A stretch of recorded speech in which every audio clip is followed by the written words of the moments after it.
And welcome to the week 3 video lecture.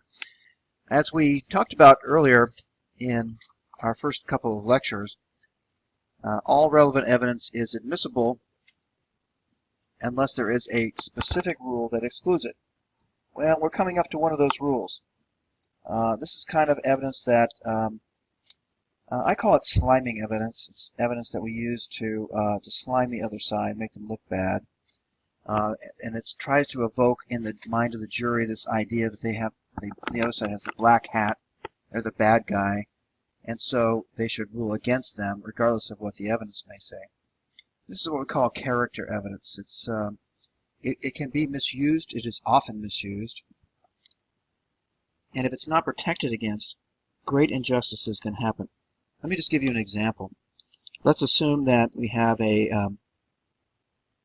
person who's 60 years old, and back in his youth, when he was 18, he did a residential burglary and was convicted. Got probation, went on the straight and narrow thereafter, became a model citizen. After that one event, it was an anomalous event. This person has been just absolutely perfect in every way you can imagine, morally, ethically, and legally since that time. The other side might want to paint him as a bad guy by trying to bring up that prior conviction, not to prove that he was convicted of burglary, but to prove he's a criminal, a convicted felon, someone who would be someone we should just scorn at rather than ever give a judgment to, and so paint them as the black hat. Differentiate that from the other side, that it's our side, and we have good people here who've never been convicted of a crime in their whole life. They barely ever, had an infraction ticket for speeding, let alone a felony, that kind of thing. So you can see that character evidence can be really, really sliming. It just slimes the other side. It's like taking slime and throwing it at the other side and trying to paint them in a bad light, rather than having the jury focus on the evidence that's presented in the case. There's lots of other examples we'll go through as we go through and understand character evidence. But what we're going to do is we're going to define character evidence so you understand exactly what it is. Because if it turns out that what we are using the evidence for is not to prove character, and or not to prove that they acted in conformity with that character, then it'll be allowed in. And there's also certain times when character is actually in evidence, meaning it's the thing we have to prove. Let's say we have a libel suit. Someone said bad things about us and lost us some reputation, lost us some business, because people think we're a bad guy. Let's say you're an accountant and you've had a really good business for many years. Someone accuses you of embezzlement and puts it out there. This guy's an embezzler. This guy's the worst thing in the world. He steals from his clients, that kind of stuff. Well, one of the things you're going to want to prove in order to prove your damages is how good your character was before it was destroyed by this libel. So if your character was very, very good, your character for honesty and that sort of thing, and competence for that matter, in your position as an accountant, was very, very high, then this character assassination in this libel suit would have cost you dearly. And so we can see where character sometimes has to be proven. And so it's not that we acted in conformity with the character, but only that we had that character, and therefore we had to prove character.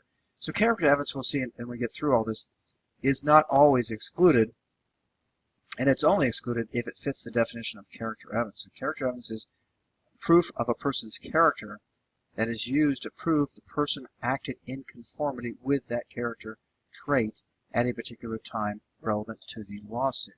Okay, we'll get through that in just a minute.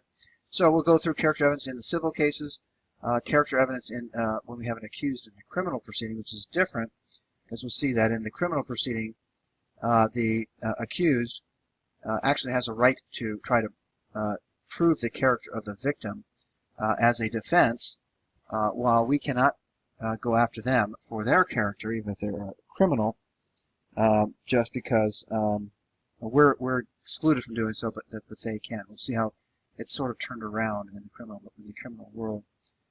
So character of the victim in a criminal proceeding is something that we can prove on the defense.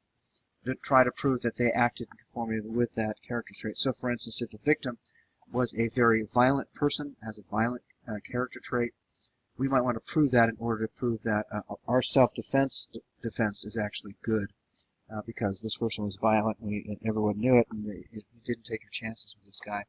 You had to act first sometimes.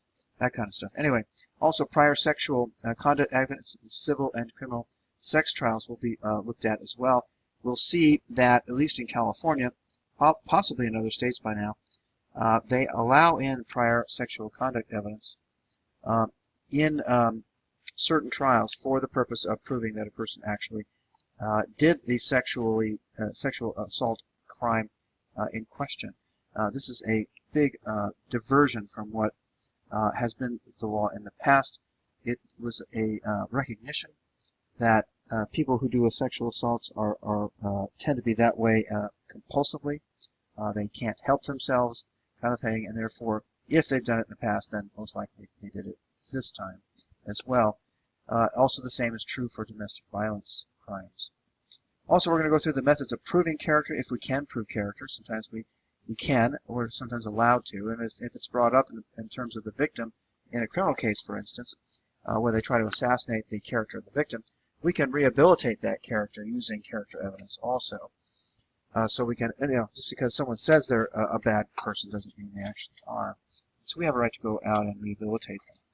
Also, character as an essential element in civil or criminal case is something that we will look at as something that's not excluded. If you have to prove character, if it's something you have to prove and prove your case as a plaintiff or your defense as a defendant, then it is not excluded by this rule. Okay, let's get into the specifics of it. What is character? Character is the nature or disposition of a person or the particular traits that identify the way he or she would probably act under certain circumstances. So it's basically I call it personality. It is the way that you deal with life as it comes at you. So again, examples would that be a violent person, a jealous person, a shy person, an impatient person, an honest person, a dishonest person. These are traits that get sort of understood as characters because we see the person acting similarly under similar circumstances each time. So a violent person would tend to act more violently than an ordinary person in circumstances that might be provocative, meaning if you thought that someone might try to hurt you, you might take a preemptive strike as a violent person, whereas a person who is not a violent person may not do that. A jealous person would be one that indicates hatred towards a person who maybe has more than them, that kind of thing, and does that on a constant basis in every situation where that another person has something that they don't have, for instance. Okay, so we have to first figure that whether it's character or not that we're trying to prove. Are we actually trying to prove that a person does in fact have a trait that makes them more likely to act in a particular way under certain circumstances, or pretty much every time under certain circumstances, typically. Now remember, a violent person may be violent, but that doesn't mean they're always violent, and that doesn't mean that every time someone may make a provocative move toward them, they're going to be violent. But it is a general character trait. It basically says that as to the normal person, this person is on the side of being violent rather than being the normal range of what people would do under given circumstances. So think of it as sort of a spectrum. If there was a non-violent, completely passive person, that would be at one side of the spectrum, and the violent person would be on the other. The normal will be right in the middle. And so we would say this person is just more likely to be violent in a given circumstance than would be the normal person.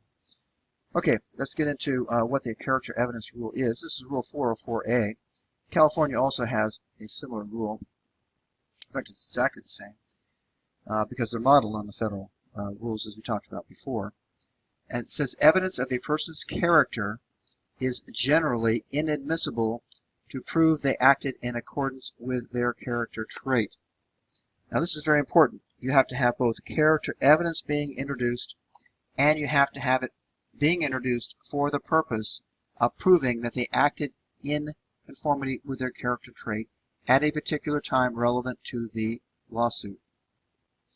If you're not doing either of those two things, you are not subject to the character evidence rule. So the first thing you have to look at when you're trying to apply the character evidence rule is first, do we have evidence of a person's character that is trying to be introduced? If so, then, is it being introduced for the purpose of trying to first act in accordance with their character trait?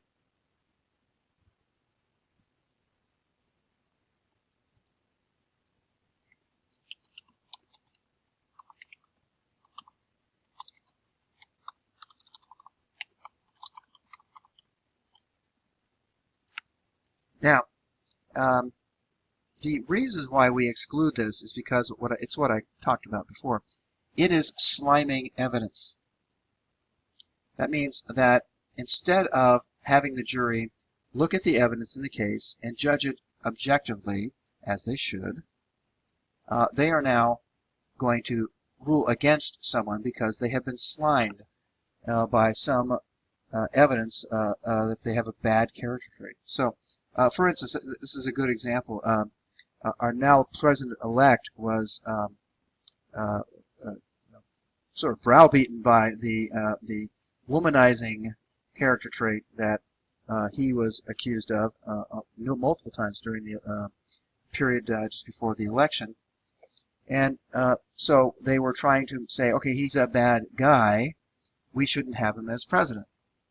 And, that can definitely have some effect, depending upon how important it is to the people involved. But when you're in a lawsuit and you find out that somebody did something really wrong in their life and it shows a character trait for something very, very bad, but otherwise there's not any problem with their lawsuit, they should win, then it shouldn't be that they lose because someone perceives them to be a bad person rather than based on the evidence that's produced. So let's just say, for example, we have a breach of contract case. Someone paid someone $10,000 to do something, and they just decided not to do it. And so they go in and they sue for their $10,000 back. And what happens? They use some character evidence. Says, oh, this guy's a parolee. He's a ex-felon. The guy is just out of prison for the last 3 or 4 years. He's was a previous drug addict. He's just a bad guy. Well, that's nice, but he still paid you the $10,000, and you didn't give him what he was supposed to get. So why shouldn't he get his $10,000 back? Well, because why? Because you slimed him. Because people think that because he's a bad guy, you shouldn't give him a judgment. I know it sounds almost childish, but juries react that way, unfortunately, and that's why we have to have the character evidence rule, is to prevent them from taking their focus from the evidence in the case and the law to the black hat, white hat kind of controversy and deciding who has the black hat, who has the white hat. You can certainly have a black hat in terms of being a bad person, but deserve to have a judgment in your favor because that's the way the truth is in terms of your case. Your case is the right case. You're the person who should win. All right, so that's why we have it. It's for policy reasons. It's not for relevancy reasons because it could be at least a little bit relevant, possibly. At least you could argue that it has some minuscule relevance, but it is going to slime the other side badly, and it's highly prejudicial. And it can and often will result in a miscarriage of justice. Call people bad names, and people start reacting. Unfortunately, it's it's unsettling to say the least. But it is the way it is, so that's what we have to deal with. That's why the rule is there. All right, so how do we prove character? Well, there's 3 different ways you could possibly do it, but we'll see there's limitations on some. First is specific incidents of conduct. So, for instance, let's assume you have a violent person. The way you prove he's a violent person is to prove that under numerous circumstances where no one would have reacted violently, he reacted violently. So these are specific incidents of conduct. We actually show the number of times that he's been violent when he shouldn't have been. That indicates the person has a character trait to be violent. Same with dishonesty. We'll bring up incidents of actual dishonest conduct to prove that a person is dishonest. Or if the character trait is honesty, we'll bring up actual cases where they did something very honest, and especially under circumstances where other people probably wouldn't have been quite so honest. They were overly honest, and that just shows that they're very, very honest. That's a specific instance of conduct. Now we're going to see that we can only use those in cross-examination. What that means is if someone has put on evidence of a person's character, then we can examine them about, oh, did you hear about this incident? So, for instance, someone is testifying that the defendant is not a violent person. And let's say this is a criminal case. They get on a witness, comes up and says, oh, he's not a violent person. I'm with him a lot, and I've never, ever seen him to be even slightly violent. Okay, now on cross-examination, and only on cross-examination of that witness, we can ask them, well, did you know about this one time where he beat up such and such? Did you know about this other time where he beat up this other person? You know about this other time over here when he killed this other person and without proper justification? Did you see of this other time when he just went off in the middle of a group of people for no apparent reason? Do you remember that? You ever hear about that? If you heard about that, would it change your opinion as to whether he's a violent person or not? That kind of thing. So we can only use specific instance of conduct when we are cross-examining a witness who has brought on the opposite character trait that we are trying to destroy. Okay, so the other way is reputation evidence. People generally have reputations in the community for certain traits. This happens, we know that it happens, and we know that it's generally pretty good evidence, generally speaking, especially when you can bring in several people who concur with the reputation. So it can be simply this. The question would be, have you heard of the reputation for Mr. X for the trait of honesty? And the answer might be, yeah, I heard, yeah, he's the most dishonest person in the world. I've heard really bad things. This person is considered someone who's very shady, as a horrible person to be getting into business with. You can just about make sure that you're going to be ripped off if you do business with them. That kind of thing. That's perfectly good evidence. It's quite hearsay, by the way. It's quite almost, it seems like childish, rumorish kind of evidence, but actually a person's reputation is something we recognize as being something that has been earned. And so long as we actually are looking at the true reputation of a person, then it generally is pretty good evidence of what their character trait is. Also, opinion evidence. Someone who knows the person well, has been around them a lot, so that they would have opinion that would be worth anything, could say, yes, I've been around this person quite often. I work with him on a daily basis, pretty much, 5 days a week, 50 weeks a year, and I've been working with him for the last 13 years. I have never seen this person being violent at any time or even having any indication whatsoever that they couldn't handle stress or that they would handle it in some way as to be violent, for instance. So that would be an opinion based on, actually knowing the person, knowing them well enough to make that opinion worth anything. Again, you can't have an opinion on a person's character trait if you haven't been around them, so it would be irrelevant what my opinion of a person is if I don't have any personal knowledge of the person themselves and how they act around other people. But reputation and opinion evidence is always available to prove character if we can prove character. Specific instance of conduct can only be used to cross-examine a character witness. All right. Now, how do you introduce character evidence? On reputation, it would be the following question. Have you heard of the reputation of the defendant for honesty or its opposite in the community?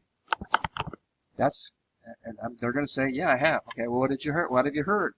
I've heard he's dishonest. Or I've heard he's completely honest, most honest man in the entire world.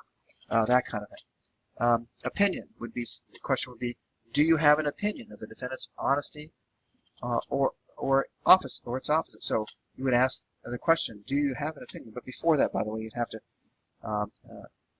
make sure that you've asked enough questions to indicate that the person you're talking to as a witness is someone who has sufficient personal knowledge of the defendant or the person you're trying to figure out the character of, that they can give an opinion worth anything. Now, a specific instance of conduct you would ask in cross-examination, you would say, have you ever seen the defendant do something that was dishonest? And they may say, no, really. And then you might bring up, oh, what, did you hear that he cheated on his taxes last year? Oh, no, I haven't. Oh, would it change your opinion as to this person's honesty if you found out that he was cheating on his taxes last year? Difficult question to answer, because if they say no, then it's obviously not very important that someone cheats on their taxes, showing that the witness isn't worth a dime. And then on the other hand, if he says yes, well, then if you can prove up he cheated on his taxes, I guess you could have a pretty good piece of evidence that he's a cheat or a dishonest person. Interesting. All right, civil cases. In civil cases, the character evidence rule is pretty much absolute. We can use it in the criminal cases much more than in civil cases. And the reason for that is that sometimes we want to give a defendant a little advantage by allowing them to attack the credibility or attack the character of the victim, for instance, as we'll see here in a minute.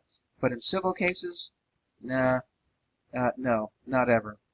You know, every once in a while we will, but not because character the character evidence rule is there so much as because we can actually prove character sometimes in civil cases because we're not putting on the character evidence to prove that the person acted in conformity with their character traits. Therefore, the character evidence rule does not apply. This would be something like negligent hiring. For instance, you might in negligent hiring, you didn't look into this person's background, and or you didn't take notice of the way he was acting after you hired him, and you should have fired him before he hurt somebody. That kind of thing. Well, that's character. You're bringing up, didn't you see the character trait for this person being violent? And if they say no, well, what about this incident? What about that incident? What about this time when he beat up on one of your customers? And what about all these other things? So what we're trying to do is prove character, not to prove that this person acted in conformity with his character at a particular time, but to prove that you were negligent when you saw that character trait, you didn't fire him. So sometimes, as we say, character can be an issue in a case when we're not trying to use it to prove that a person acted in conformity with a character trait. Also, negligent entrustment. This is a good case. This is what typically happens. You get an elderly mother who has a ne'er-do-well son who's had 27 DUIs, a couple of wrecks, most reckless driver you could ever imagine. Speeding tickets coming out of the glove box. So many you can't even stuff them in there anymore. This kind of guy. The mother just says, I can't possibly fail to give him my car. He just needs to have a car so he can go to work. What happens, of course? You give him the car, he goes out and he rams into a van with 5 people and he kills them all. Well, that's what we call negligent entrustment. You negligently entrusted your vehicle to this guy. Why? Because his character trait was he's a reckless driver. He doesn't care about anybody. This is the kind of character trait we're trying to prove. Not to prove that he acted in conformity with that character all the time in question, but to prove that you knew the character trait and you had no right to allow him to use your car knowing the way he acts. That kind of thing. Also, child custody cases. The character of the person, let's say the parent, who will be given custody of the child is very, very important. So, for instance, if you want to get child custody of pretty much entire custody of a child, prove the other parent is a drug addict and is doing all sorts of dangerous things, including maybe even selling drugs, which is very dangerous to especially the children, because someone's going to come over one day with a gun and rob you with for your drugs or your money or both, and you're going to subject the kids to horrible danger. Well, we're not trying to prove that the person's is in fact taking drugs today because they're a drug addict. We're trying to prove that they're not a fit parent. So their character is an issue whenever they say they should be a parent and allowed to have custody of their children.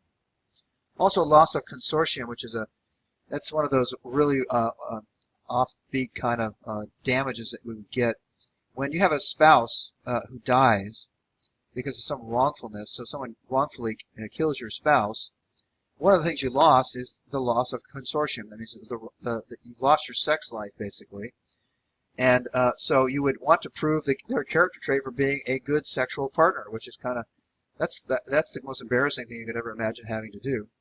But if you want to get loss of consortium, that's what you'd have to do, is prove how good was your sex life, and then how good was your partner as a sex partner. So it's a tough one, but that shows you that we're not trying to prove that the wrongfully killed spouse is in fact a good lover. For instance, we're trying to prove that we lost a good lover, and that they have to prove that they were one in the first place.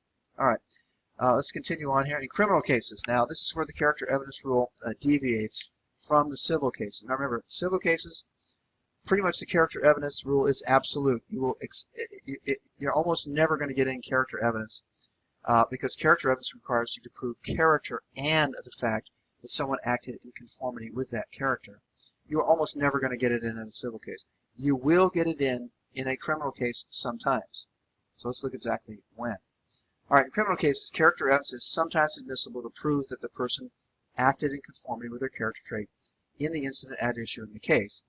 That means in this case, it's the defendant in a criminal case can bring up their character trait, their own character trait, to disprove that they would not have, or actually to prove that they would not have committed the crime. And so let's assume that you have an accountant on trial for embezzlement, and you want to prove, hey, wait a minute, I'm the most honest person in the world. I would never have done that. It is impossible. It would be so against my character to have done that there's at least reasonable doubt that I did it. Okay, well, then you get on a whole bunch of witnesses to bring on, your trait for being honest. And you're now proving up your character trait in order to prove that you acted in conformity with that character trait on the very crime situation itself. And that is character evidence. We allow the defendant to bring up their own character to disprove the case against them, if it helps them in any way. This is an advantage we give to defendants only in criminal cases. Remember that character trait has to be probative of something in the trial. So you can't say, if it's an accountant who's been charged with embezzlement, you can't say he's a nonviolent person. If you do, the judge is going to say, I don't care. Who cares that he's not a violent person? He's not on trial for a violent crime. Therefore, that character trait has no relevance to the case. So you have to have the character trait being relevant to whatever they're charged with. But it also opens the door for counter evidence by the prosecutor. So now you say you're the most honest person in the world. Oh, they may bring in every witness around there that has been cheated by you over the last 10 years, and now you're going to have a problem because you've actually not only lost on the character evidence issue, but you've also established that you were a cheat right there to the jury. You try to cheat the jury into believing that you were honest when you really weren't. All right, you can also have a contest over character if the defendant brings in his character first. So you can only have that contest about the defendant's character if the defendant brings in their character first. Okay, it has to be brought up by the defendant. The prosecutor cannot try to prove the defendant's character in order to prove that he committed the crime in question ever, because that's the character evidence rule. It's excluded. But the defendant can bring it up. Once they do, of course, then the prosecutor can have at it in terms of trying to disprove whatever evidence came up. The defendant can also attack the character of the victim for traits that would tend to support their defense. If the victim was so-called hothead in an assault case in which the defense is self-defense, then you would want to bring that up. You would want to bring up their violent character trait. When you say, that's the reason why I had to beat him up, is because he was coming at me like he was going to kill me. And that would be a good use of character evidence. We allow defendants, and only defendants, to do that. Once, of course, they bring up the character of the victim, then the prosecutor can try to rehabilitate that same victim and disprove what was brought up to try and attack their character. Now, we do allow the prosecution to use character evidence in certain circumstances. So let's look at what those circumstances are. They can use character evidence when there's evidence of prior sexual conduct of the victim in a sexual assault case, but certain things are true, because the general rule is that you can't bring up the prior sexual conduct of the victim in a sexual assault case, because we're finding out that too few people would ever even report rapes and other sexual assault crimes because they were going to be put through the ringer when they went through trial on their whole sexual life, and that was just stopped. But we do allow the prosecution to get into evidence of specific instances of sexual behavior by the alleged victim if they're offered to prove that a person other than the accused was the source of semen or other physical evidence. So in essence, you may have to ask the victim, have you had sex with anyone else other than the defendant, in order to establish the fact that there may be physical evidence indicating there was somebody else who had had sex with the victim at some recent time to the alleged rape. Also, evidence of past sexual conduct between the accused and the victim is admissible to show consent. So the defendant can, for instance, ask the sexual assault victim whether they have had a sexual relationship, the defendant and the victim, in the past, and if she says yes, then that's good evidence that maybe that there was consent. At least it's evidence that tends to suggest the possibility of consent. And so because it is, then we give that to the defendant. Any evidence required by the Constitution for the benefit of the defendant. In essence, if a fair trial requires that the defendant be allowed to get into the sexual past history of the victim in a sexual assault case, then we're going to allow it in. That's just a catch-all. The obligation under the Constitution is the right to a fair trial. So we just leave it open that if we get into a situation where it's obvious that a fair trial is not going to be allowed to the defendant unless they are allowed to ask about prior sexual conduct that we can't yet put into a rule, then we're going to let the defendant get into it. So, in essence, the defendant can bring in evidence of specific past history, sexual history of the victim, only on these three different situations. One is where there's evidence that someone other than the accused had sex with the victim, where the victim and the defendant had a past sexual relationship that could indicate possibility of consent, or any other way that the Constitution would require in order for a fair trial for the defendant. But that basic rule is that we do not allow anyone to get into the past sexual history of a sexual assault victim because of the fact that it's a public policy reason. We just don't want to prohibit people or disincentive, in essence, give a disincentive to victims to report these crimes because of what would happen to them if they went into trial. All right.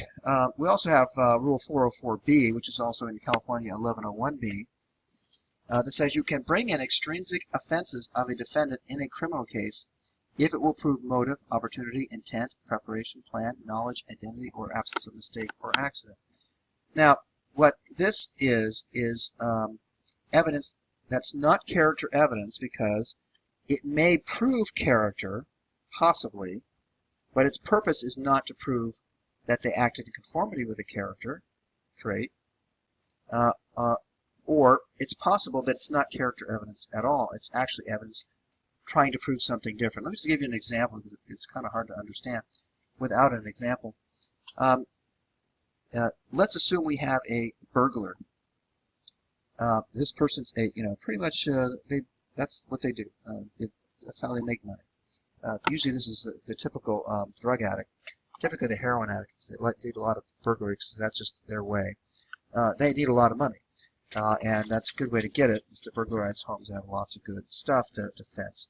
I think it takes something like $100,000, about $200,000 worth of property of that value in order to get each heroin addict enough heroin to keep them going in a year. So let's assume we have a person who's just got burglary after burglary after burglary after burglary in the background, and now they're being on trial for burglary again. Well, it may be that what we're trying to prove is the identity of the burglar. We don't actually have any evidence right on point. No one actually saw who the burglar was. We've got some evidence that maybe the defendant was the burglar, but we're not very good. But this particular burglar has a very distinctive way that they burglarize homes. Let's say that they are a cat burglar and they get in through windows that don't even have an alarm system on them because they're so high up that people don't think they can get in them, but somehow they seem to get in these very small windows way on the top of 4 or 5 stories high. And when they burglarize the house, they have this one crazy trait that they like to kind of put their signature on the burglary. They will leave a rose on the kitchen table. Let's just make that up because it's kind of ridiculous, but it does. I guess maybe it does happen somewhere. At least in the movies it happens. But now what we've got is a very distinctive way for the crime to occur. This is not the way people burglarize homes. If they burglarize homes and they are a cat burglar, they're not going to leave a rose on the table. But this guy does every time. Well, let's assume that 20 times in the past are now defended on trial for this particular burglary where we don't know exactly who did it. Well, what happened is that we saw the point of entry was a 4th story, very small window that didn't have a burglar alarm connected to it because it was so high up. And sure enough, there's a red rose on the table.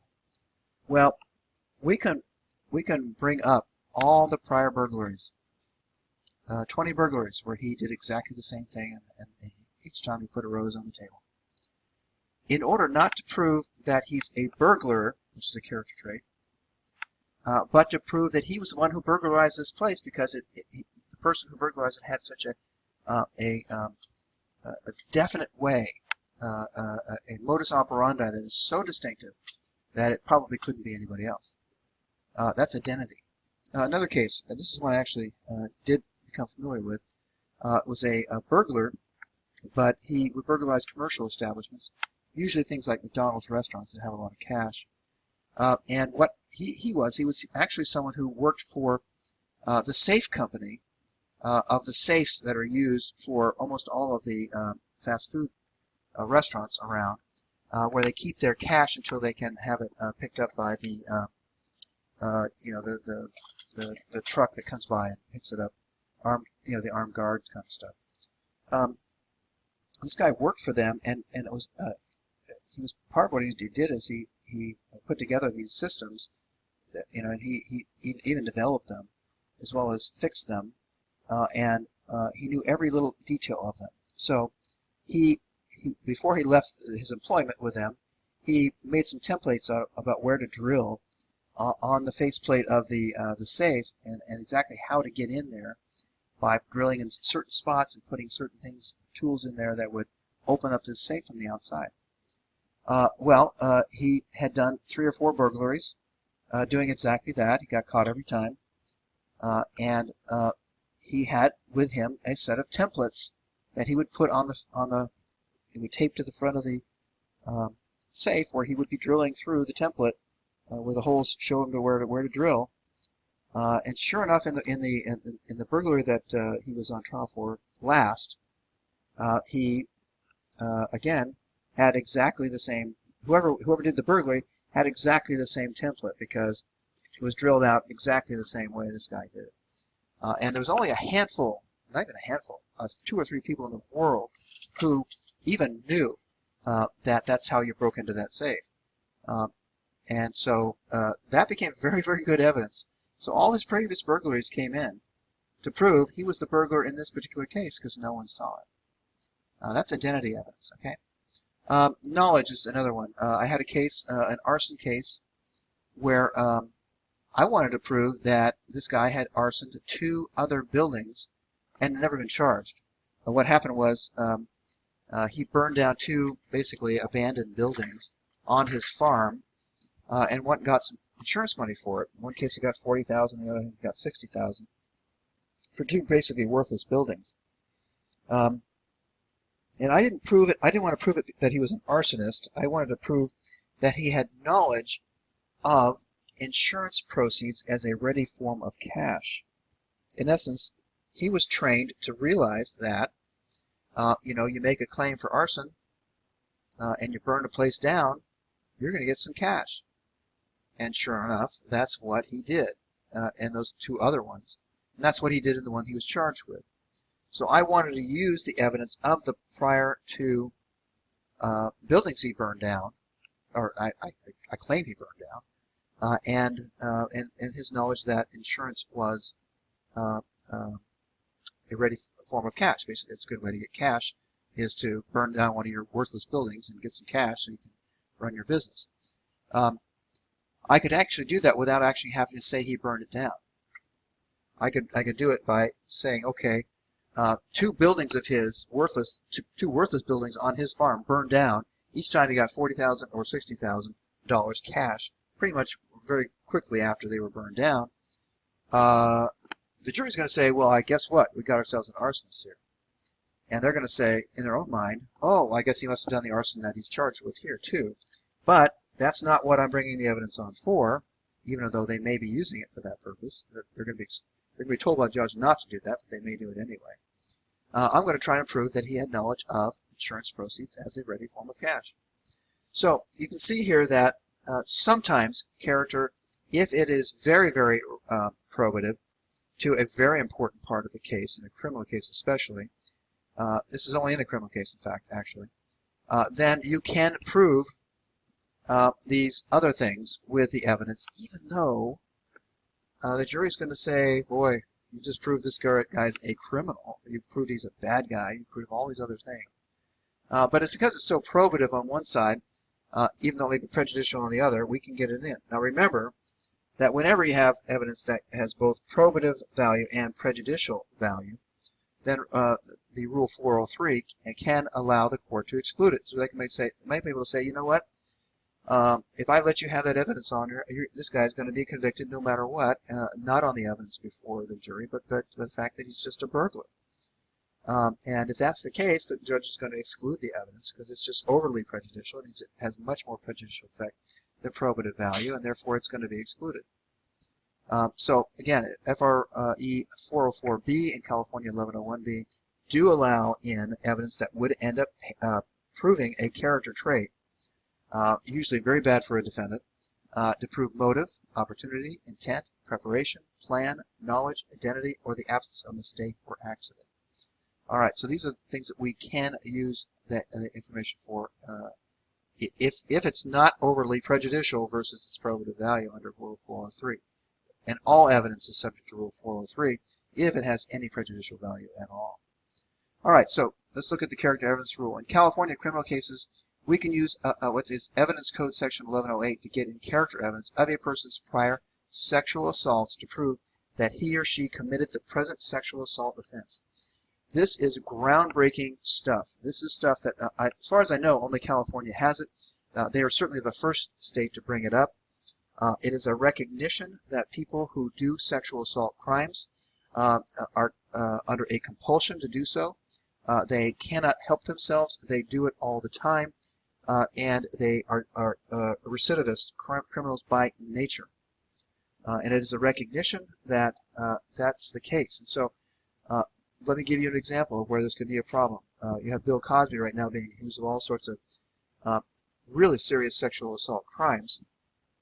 If he's ever put on in trial in California for even a single sexual assault crime, then the prosecutor can bring up all of the prior sexual assault crimes to prove that he did the sexual assault in the case at issue. That is, I say, groundbreaking because that's character evidence written all over that.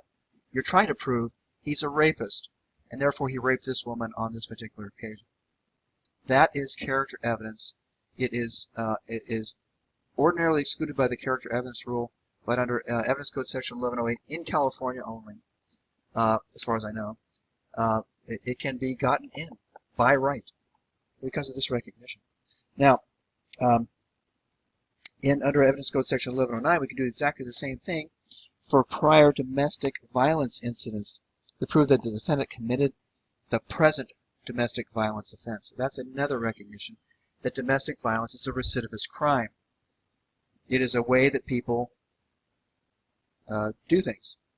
And so it is very much like the compulsion for the sexual assault criminal. The domestic violence criminal is the same. So that recognition now has had two exceptions to the character evidence rule in criminal cases only, and it allows the prosecutor to use character evidence in these two different kinds of cases only. All right. So if we there's some character evidence problems here at this location that I have on the um, PowerPoint for you, so it's something you should look at. It would be a good idea to give you some better practice on character evidence rule issues by going through those problems.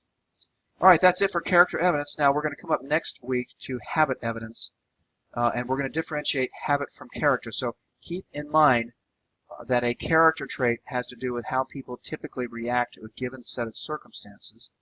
As the definition of character, we're going to see that habit is a little bit different, and we're going to see how the two overlap sometimes, and it makes it difficult to figure out whether we have character evidence or habit evidence. All right, so that's it for character evidence. Again, if you have any questions, please feel free to give me a call.